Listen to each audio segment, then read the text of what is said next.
And welcome back to the Old Gal Box Radio Show and Podcast, all brought to you by our friends at Casa de Campo in the Dominican Republic. You know, the late, great Pete Dye designed 4 courses there. Teeth of the Dog was his favorite. In fact, his ashes are sprinkled on the 7th hole. It's been undergoing a renovation thanks to Jerry Pate the last year. Reopens in December.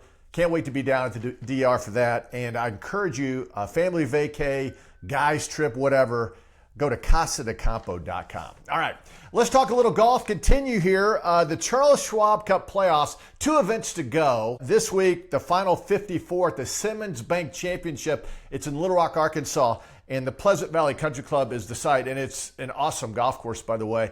And we wanted to bring in our man from Tuscaloosa, Alabama, who might be considered one of the bubble guys because the final 36 advance in 2 weeks to the finals, and Dicky Pride is third. Dicky, first of all, good to see you. I can tell you're nervous, my friend. I can tell you're on edge. I am upset. I'm a little fried right now, but hey, that's just the way it goes, right? The good news is I can play defense on other golfers, so, I can do something about it other than just play my games. Sure. It is funny, Dicky. You've had a really good year on PGA Tour Champions. Saw you briefly in Birmingham at the Regents Tradition many, many months ago. But you've had a whole bunch of top 15s, top 10s, so you played really well. You just have to continue that surge, right, to make it into the finals in 2 weeks, and that's a big money event for you guys. Yeah, it's a big deal to finish in the top 36, and it's obviously a goal. But hey, let's face facts. At the end of last year, I finished 57th on the money list. I had basically no status. I got a lot of opportunities. Well, then I bogeyed the last hole at Q School to miss the playoff to get my card. I remember. So that's a tough one too. Golf, you got to be resilient. So I've been very fortunate. I've had a lot of opportunities from a lot of tournaments. It's given me a chance to play. I've taken advantage of some of them I haven't, but I've played all of them, and like you said, my golf game has been very consistent. I'm just waiting for it all to come together one week, and hopefully it'll be this week. You know, it is interesting, Dicky, and of course I followed you your entire career back on the PGA Tour, 1994, I believe, when you won in Memphis on the PGA Tour. I can't believe, Dicky, you're 56. Where has time flown, my friend? My goodness, I had no idea you were 56. I keep that clock keeps ticking. So yeah, beats the alternative. So whatever. But yeah, no, it's been funny. I mean, gosh, 94 Memphis. I mean, we have known each other for like over 30 years. Yeah. I mean, we worked together a couple of times, on tour radio and tour live. And yeah, it's crazy how this game goes around, and, the fraternity that is professional golf and the media that does professional golf, we're all so entwined. It's a lot of fun to be able to have the perspective of a 56-year-old and still be able to play competitively. Because when I was a kid, I didn't have any perspective, and I didn't appreciate how awesome this opportunity is to go do this. Well, that's what I wanted to get to, because, number one, I'm proud of you because, man, you have just plowed through year after year, whether it's Q School or having to qualify here or there or on Monday. Yeah. I mean, obviously, you love the sport. It is ingrained in you. Yeah. But, I mean, Dicky, you keep plugging along. And you know what? Your game seemingly is getting a little bit better as you get older. Am I accurate in that? It's gotten a lot more consistent for sure. Right before I turned 50, I was playing on a Corn Ferry event, and I snapped my thumb. There's a ligament right here in your thumb, and it had been bothering me for some time. And actually, I figured out it had been bothering me my whole career because I always had a difficult time setting the club at the top, and it was a basketball injury because I was a basketball player in high school. And it finally snapped. I played the Senior Open at Royal Lytham when I turned 50, and then the week after I had thumb surgery. And so my left thumb is now fused because this ligament couldn't be repaired. Well, when you go to the top of a swing, and I'm going to use a meat stick that I found right here to show the golf grip. Now, this is some kind of zoom right here. At the top of the swing, that's really important. Well, when this ligament was gone, the thumbnail would go back and could touch over here. So I could never set it I always fought that my entire career. And then all of a sudden I turned 50, it snaps. There's no repairing it. You have to get it fixed. I get it fixed, and all of a sudden I can set the club at the top, and it's like it's not moving around. Wow. Well, that's great. So It is a little bit more difficult to draw the ball, but I kind of line up down the left side and hit it right. And that's just the way I play. So, and I think part of it too is being 56 and 50 years old when this all started and saying, this is what I have. So, I'm not going to go reinvent this wheel. I'm not going to change my game. I'm going to go play what I can play. And, you go milk what you have for everything you got. Too late now to change, that's for sure. I wanted to ask you about this week, though. I mean, and listen, familiar names at the top. Miguel Angel Jimenez has had a great year. He's number one. Stuart Sink has really had a solid year. He's number two going in. Again, you're right there at 37. Need to jump up a slot to play in 2 weeks. But, and I really like watching you guys, and I follow it, and zingers on the show and that sort of thing. I just wish it wasn't in the midst of football season, Dicky, because, this weekend when you guys are playing, I'll be flipping back and forth. But as you know, being from Tuscaloosa, there's some football games I'll be watching too. Well, yeah, there'll be some football games on, but, I like Alabama football, but I love me. I know you do. I love me, so I'll be talking about golf. Yeah, the season, it's amazing because it's a full season. We're going even past the PGA Tour. They've got the fall series going on, but this is the middle of our season. And we've got the climactic end with the playoffs and the double points on the Schwab Cup. So it's very exciting. I think the fun part about the Champions Tour is, one, the personalities, but also you see a golf swing from 150 yards away, you know who it is. Yes. There's Jimenez, there's Stewart, whoever you want to go to. Ernie Els, yeah. There's Ernie, there's Daly, there's Sure. Retief, and Hall of Fame players, and getting to see them still compete. I think we all appreciate the fact that we still get to compete because, you're talking about football. I'm 56. I'm still chasing a ball around saying that's my job. 2 weeks ago at the SAS Championship, I saw a buddy of mine from high school, a guy named Pete Chilcutt. Pete played basketball. Played at North Carolina. Played in North Carolina for Dean Smith, got drafted in the first round by the Kings, played in the NBA for 10 years. He came out and we went around a little bit and we've kept in touch. And he was with me in a pro-am. He's like, I can't believe you still get to do this. This guy had a 10-year NBA career. How awesome is that? Who has a 10-year? That's amazing. And he's been done for over 20 years. And he's like, you're still doing it. And yeah. I'm like, yeah, it's awesome. That isn't. Pete Chilcutt donated a kidney, by the way, and he played with that pad sewn into the back of his basketball jersey. Yeah. So in case he got hit. Yeah. And I remember when North Carolina and Dean Smith came to Tuscaloosa to play 92. Alabama because Dean Smith always brought his seniors back to their hometown. I was there and I was rooting against Pete. I saw him, but I'm still rooting against you because I know Ori and Spreewell and everybody else on the team. But but Pete had that. Yeah, he had the pad when we played in high school to protect his kidney because he had given the other one up. Dicky, you're bringing back memories here, man. Hey, tell me this: as you look to the future of PGA Tour Champions, it's interesting. I was at the Regents Tradition. Gene Hallman, the longtime tournament director, congratulated me. He goes, Doug, I think you've been to every one for the last 33 years. I'm like, don't tell anybody I'm that old. Dicky, what about the future? Worry. You look it. Don't worry. What about the future, though, of PGA Tour Champions? New commissioner on the PGA Tour. I know you guys talk amongst yourselves, and there's all this talk about maybe getting investors and that sort of thing, private equity groups. Have you gotten a feel for the future of the PGA Tour Champions? I haven't got a feel for exactly the way it's going to be structured or what they're going to do. I just know it's going to be here. And I know it's a great product and it brings a lot of communities together. Yes. Little Rock, this community has absolutely wrapped their hands around. They love it. And last night they had a caddy shoe it out under the lights where they had the caddies playing a two-man game. And they had over 1,000 people come. And wow. They had a band and they had the corporate tents and everything. It's just such a great product because it's so enjoyable for the players to be here, and because they're so relaxed and enjoy being here and playing, they interact so well with the fans. It becomes such a great experience. The pro-ams, we usually play 2 pro-ams a week, and the pro-ams are so laid back and everybody really just laughs and plays golf. It's like playing with your buddies out at the course, So I think it's a great product, and it's going to be here for a long time. I don't know. There's some questions on how they're going to structure it. Right. And they're working through. Miller is on top of it. He gave us an update a couple of weeks ago in Raleigh, and yeah, it's gonna have some changes. I think we'll figure those out and go from there. Hey, Dicky, what advice would you give young golfers? I mean, you were a young guy growing up in Tuscaloosa. Now, of course, you live down in Orlando. I know you make it back to Alabama. You still have family and friends there. But what advice for the young golfer who has dreams of playing on the PGA Tour, now more difficult than ever?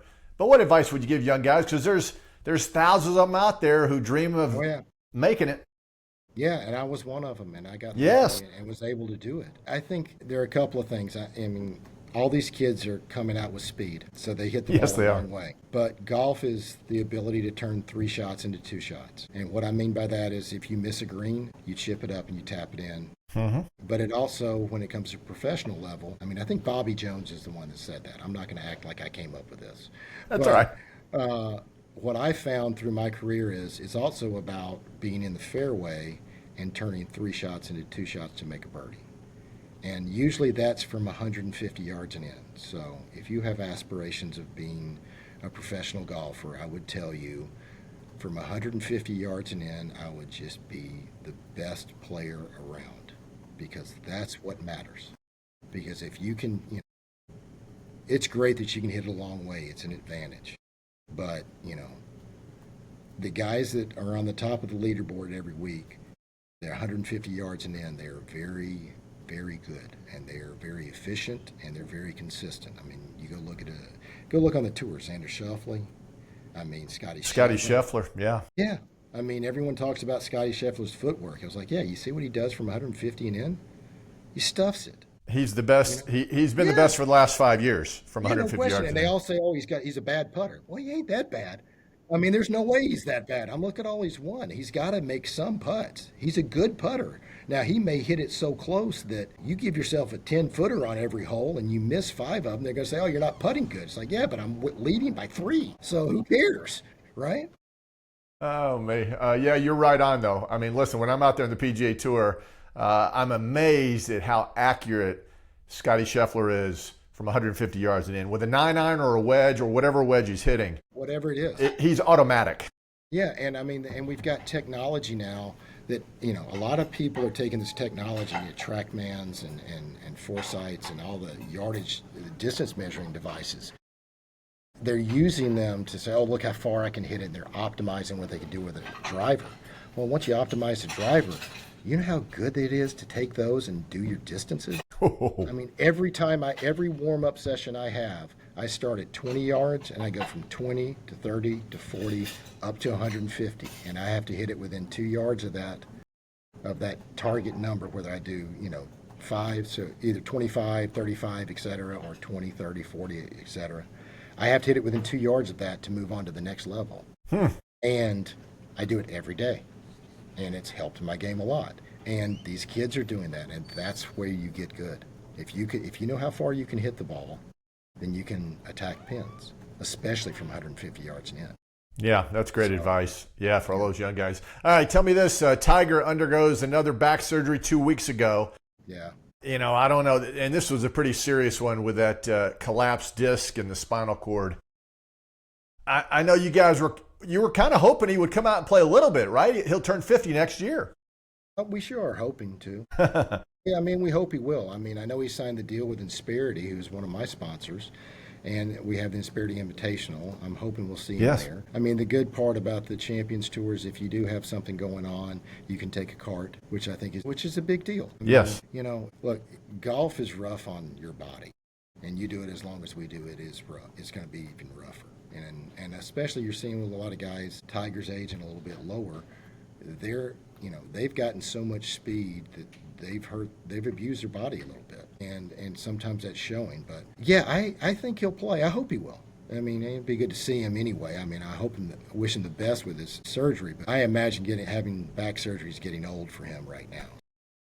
You know it. If you're going to look for drive and determination, my money's on he'll be playing some. Yeah, well, I mean, he had to get this just to walk without pain.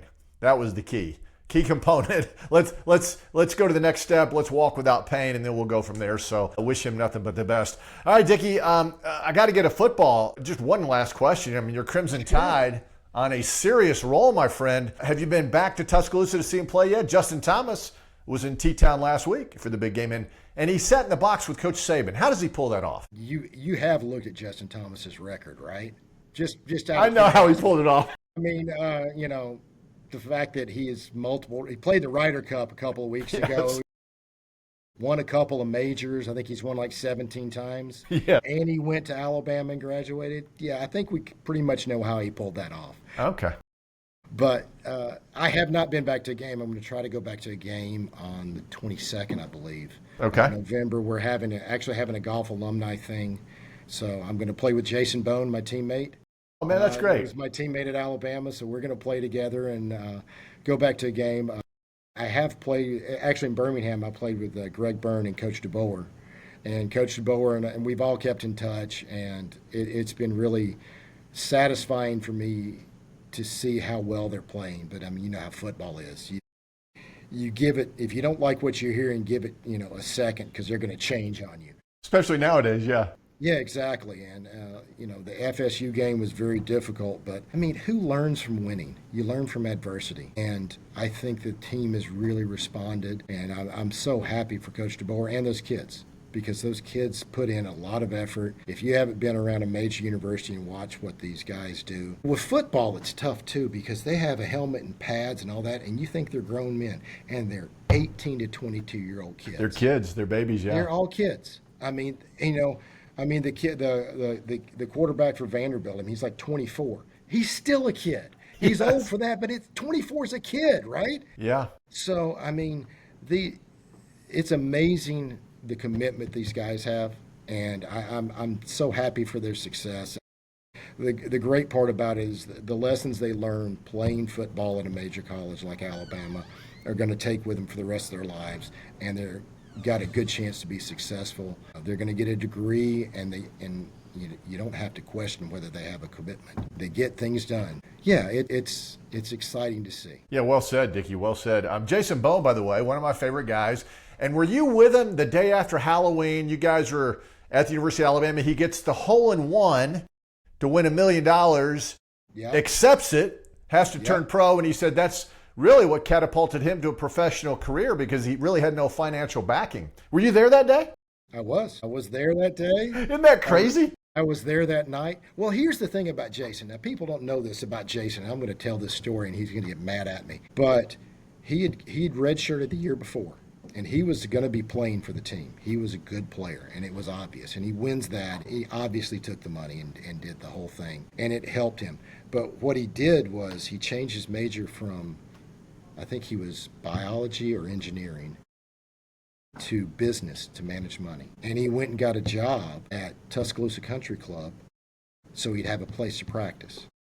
Because he couldn't practice the university course anymore because he was a professional and they could, all the Crazy. NCAA. Right. Wow. Yeah. So he went and took a job and got his degree and kept working on his game, and then he went to the Canadian Tour, which is now the McKenzie Tour. Yes. And that was kind of his college. And I mean, he played great up there and learned how to be a professional very quickly, and had a better career than I have on the PGA Tour. I mean, he's a heck of a player. Wow, what a great story. I mean, the amazing story was you guys went out the night before Halloween night, and you really didn't feel like going out. No. To do the hole-in-one deal. We didn't do things like that at Alabama. Okay. I don't remember that part. Exactly, you don't remember. That's it, right. Well, not like that. That's good stuff. That was good stuff. And we talked about that for years and years because there was a certain time every year where he got his check from the $1 million payout. It wasn't quite the Bobby Bonilla, but it was pretty good. Pretty good. Maybe we should change our last name to start with a B. Well, you got Bell. You got a chance. Yeah, but you should get an annuity.